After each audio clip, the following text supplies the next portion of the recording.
सो arithmetic progression क्या होता है ये हम सब 10th स्टैंडर्ड में पढ़ चुके हैं, लेकिन आज हम इसी चीज़ को पूरा बेसिक से रिवाइज करने वाले हैं। So hi all this and today in this video I am going to talk about arithmetic progressions. तो जानेंगे आज की वीडियो में क्या होता है अरिथमेटिक प्रोग्रेशन का मतलब, कैसे हम फाइंड आउट कर सकते हैं उसका nth टर्म और सम ऑफ एन AP, और साथ ही साथ जानेंगे अरिथमेटिक मीन के बारे में। सो आज का वीडियो होने वाला है बहुत ही interesting, so watch the video till end you will know it all.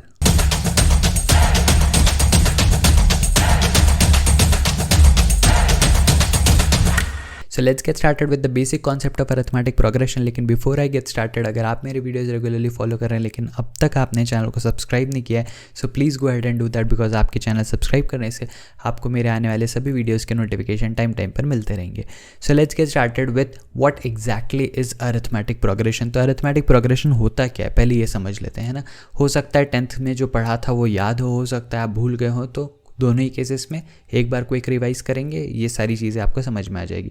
Arithmetic progression basically है क्या, एक ऐसी सीरीज़ जहाँ पर लेट्स से मैं ABCDEF इस तरीके से अगर मैं टर्म्स लिखते जाऊँ, है ना, ये तो मैंने सिर्फ इनकी जगह एक वेरिएबल्स लिखे, लेकिन अगर ये मैं टर्म्स लिखते जाऊँ और हर दो टर्म्स के बीच में जो भी डिफरेंस आए, है ना, हर दो टर्म्स के बीच में जो भी डिफरेंस आए वो कॉमन आए, ऐसे सीरीज़ को मैं अरिथमेटिक प्रोग्रेशन बोलता हूँ। इसका मतलब क्या, कोई भी ऐसी सीरीज़ जिनमें दो कॉन्जिक्यूटिव टर्म्स के बीच में सेम कॉमन डिफरेंस आए, करेक्ट। जैसे एक एग्जांपल देता हूँ, मान लेते हैं 1 3 5 7 9, इस सीरीज़ की मैं बात कर रहा हूँ। ये सीरीज़ आगे और चलती चली जाएगी। यहाँ पे देखो हर दो कॉन्जिक्यूटिव टर्म्स के बीच में 2 का डिफरेंस है, करेक्ट। जैसे ही आप किसी टर्म में 2 ऐड करते हो तो आपको नेक्स्ट टर्म मिलते चले जाता है, सही है क्या। तो इसी तरीके से जब भी आपको ऐसी कोई सीरीज़ दिखे जहाँ पे हर कॉन्जिक्यूटिव टर्म के बीच में एक कॉमन डिफरेंस मिले, ऐसे टर्म्स को या ऐसी सीरीज़ को हम बोलेंगे अरिथमेटिक प्रोग्रेशन, सही है क्या।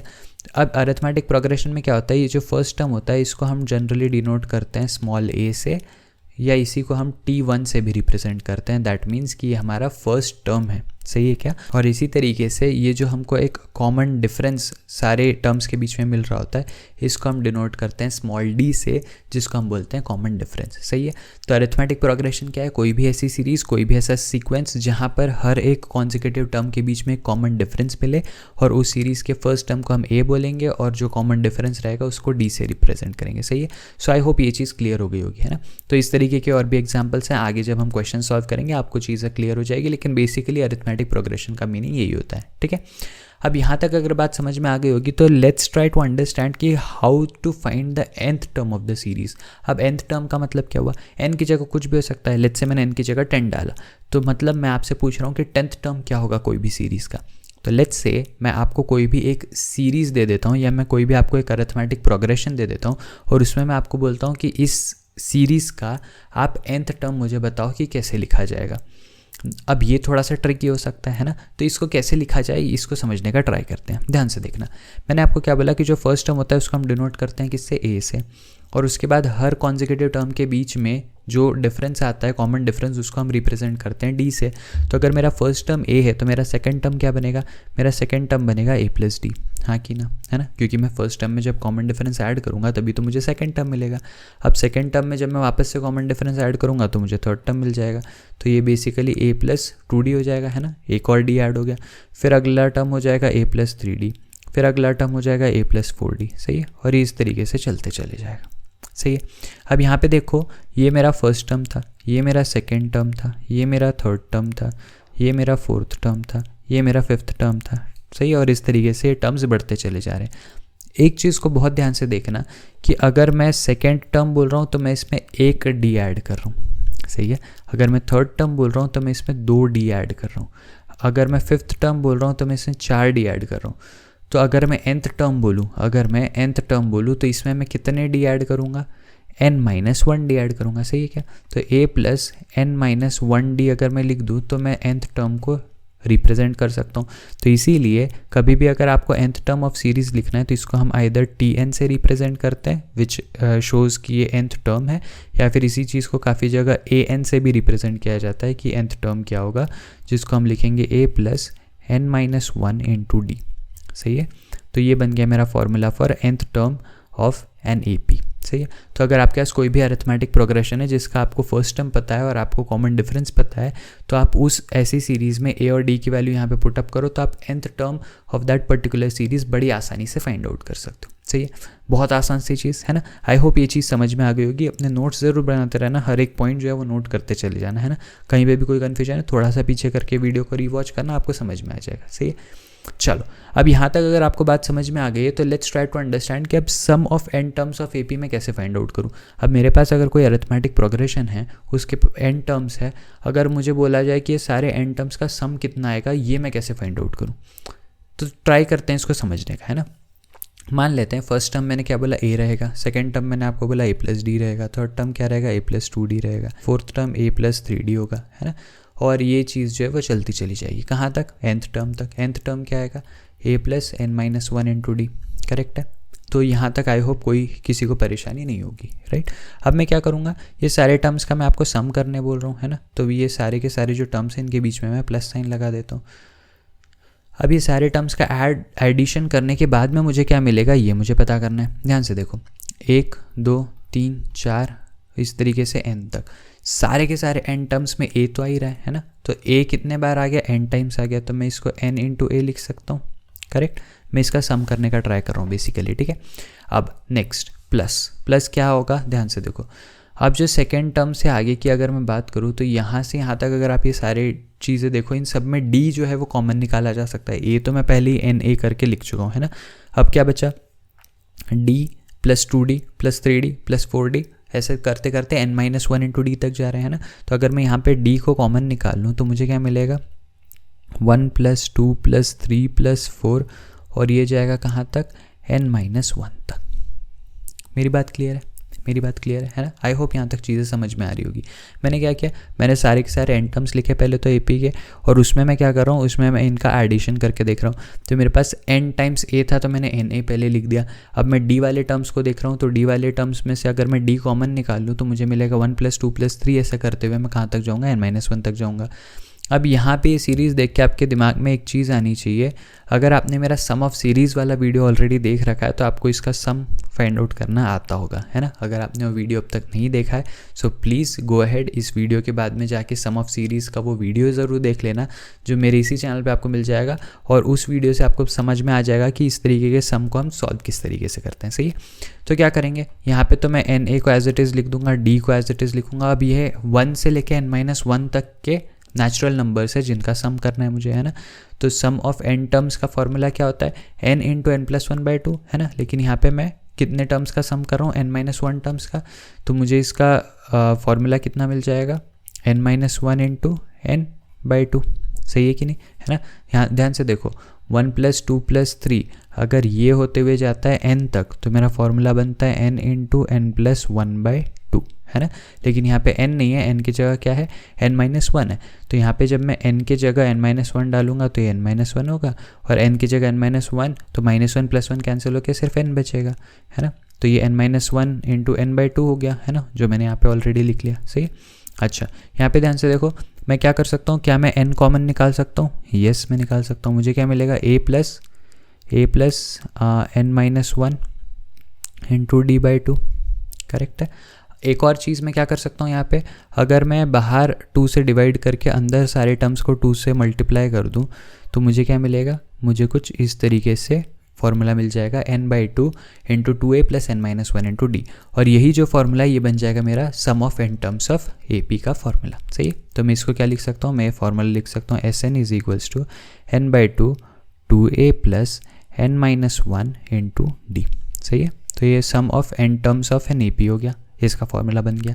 अब यहाँ पे एक और चीज़ देखो, इसी चीज़ को अगर मैं रीअरेंज करके लिखना चाहूँ तो एक और तरीके से लिख सकता हूँ। कैसा, ये जो 2a है इसको अगर मैं a + a करके 2 सेपरेटली लिख दूँ तो मुझे क्या मिलेगा, मुझे यहाँ पे मिलेगा a + n - 1 × d, करेक्ट। और यहाँ पे देखो a + n - 1 × d क्या है, nth टर्म है जो हमने अभी देखा था, है ना, पिछले स्लाइड पे, और a क्या है, फर्स्ट टर्म है। तो क्या मैं इसको इस तरीके से लिख सकता हूँ कि Sn जो है वो आएगा n/2 a मतलब फर्स्ट टर्म + an मतलब लास्ट टर्म, है ना। तो first term + last term × n/2 करने से भी आपको n टर्म्स ऑफ AP का सम का फॉर्मूला मिल जाएगा। सही है, तो ये दो बेसिक फार्मूले हैं, जिन दो बेसिक फार्मूलेज को यूज़ करके आप sum of n terms of an AP बड़े आसानी से फाइंड आउट कर सकते हो। तो आपके सामने आप अब दुनिया की कोई भी सीरीज़ आ जाए जो AP हो, तो आप बस यहाँ पे A की वैल्यू, D की वैल्यू, N की वैल्यू पुटअप करो और आपको आंसर डायरेक्टली मिलते चले जाएगा। सही है, एक छोटा सा एग्जाम्पल बता देता हूँ, है ना, ताकि आपको समझ में आ जाए। इसके लिए मैं एक छोटा सा एग्जांपल लूँगा, वो छोटा एग्जांपल जिसको हम मैनुअली भी कैलकुलेट करेंगे, फार्मूला के साथ भी कैलकुलेट करेंगे, तो फार्मूला हमारा वैलिडेट हो जाएगा। सही है, तो मान लेते हैं मेरे पास सीरीज़ है 2 4 6 8, सही, इतना ही ले रहा हूँ, है ना, 4 ही टर्म्स ले रहा हूँ। अब इसका मैनुअली एडिशन करके देखो कितना होगा, 2 + 4 6, 6 + 6 12, 12 + 8 20, तो ये कितना आ गया, 20 आया। मैनुअली करने से मेरा आंसर 20 आया।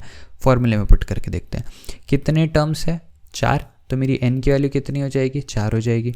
फर्स्ट टर्म क्या है, 2 है ना, तो मेरा a कितना हो जाएगा, 2 हो जाएगा। कॉमन डिफरेंस कितना है, कॉमन डिफरेंस सब सारे टर्म्स में 2 का डिफरेंस है ना, 2 ऐड करने से मुझे नेक्स्ट टर्म मिलते जा रहा है, तो d की वैल्यू भी 2 आ जाएगी।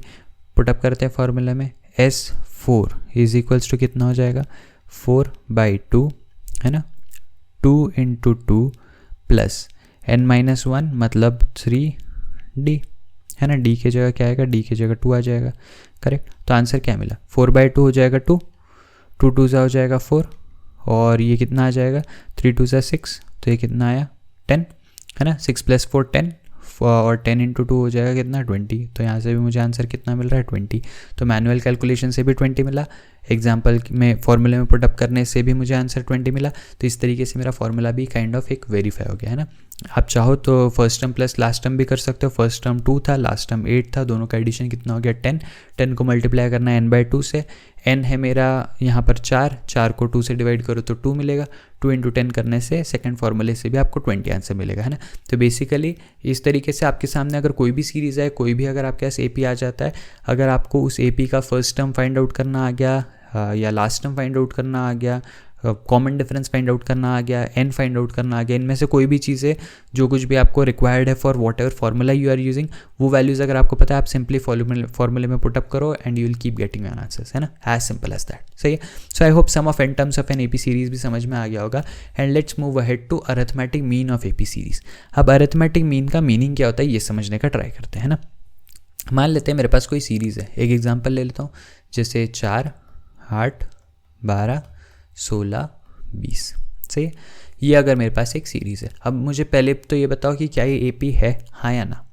तो डेफिनेटली ये AP है, क्यों, क्योंकि हर एक टर्म्स के बीच में 4 का कॉमन डिफरेंस आ रहा है। करेक्ट, तो ये एक AP सीरीज़ है मेरे पास, तो मैं बोल सकता हूँ कि yes definitely this is an AP series. अब अगर मैं आपको पूछूँ कि इस अरिथमेटिक प्रोग्रेशन का अरिथमेटिक मीन क्या है, अरिथमेटिक मीन का मीनिंग क्या है, मीन का मीनिंग तो होता है एवरेज, है ना, ये तो हम बचपन से पढ़ते आए हैं। तो बेसिकली इसका एवरेज निकाल के मुझे पूछा गया है कि क्या आएगा। अब ऐसे केसेस में क्या होता है, मैं मैनुअली भी आपको कैलकुलेट करके दिखाऊंगा, लेकिन एक बहुत आसान सी चीज़ भी आपको बताऊंगा कि जब कभी आपके पास ऐसी कोई भी AP सीरीज़ आती है, तो इसका जो मिडिल टर्म होता है यही आपका अरिथमेटिक मीन होता है। क्या बोला मैंने, जो इसका मिडिल टर्म होता है यही अरिथमेटिक मीन होता है। मैनुअली कैलकुलेट करके देख सकते हो। चलो इन सब वैल्यूज़ का एवरेज ले लो, 4 और 8 12, 12 और 12 24, है ना, 24, 24 और 16 40, 40 और 20, 40 और 20 कितना हो जाएगा, 60 हो जाएगा। और टोटल टर्म्स कितने हैं, 5, 60/5 करो, 60/5 करने से आपको 12 मिल जाएगा, which is exactly what I have directly marked, है ना।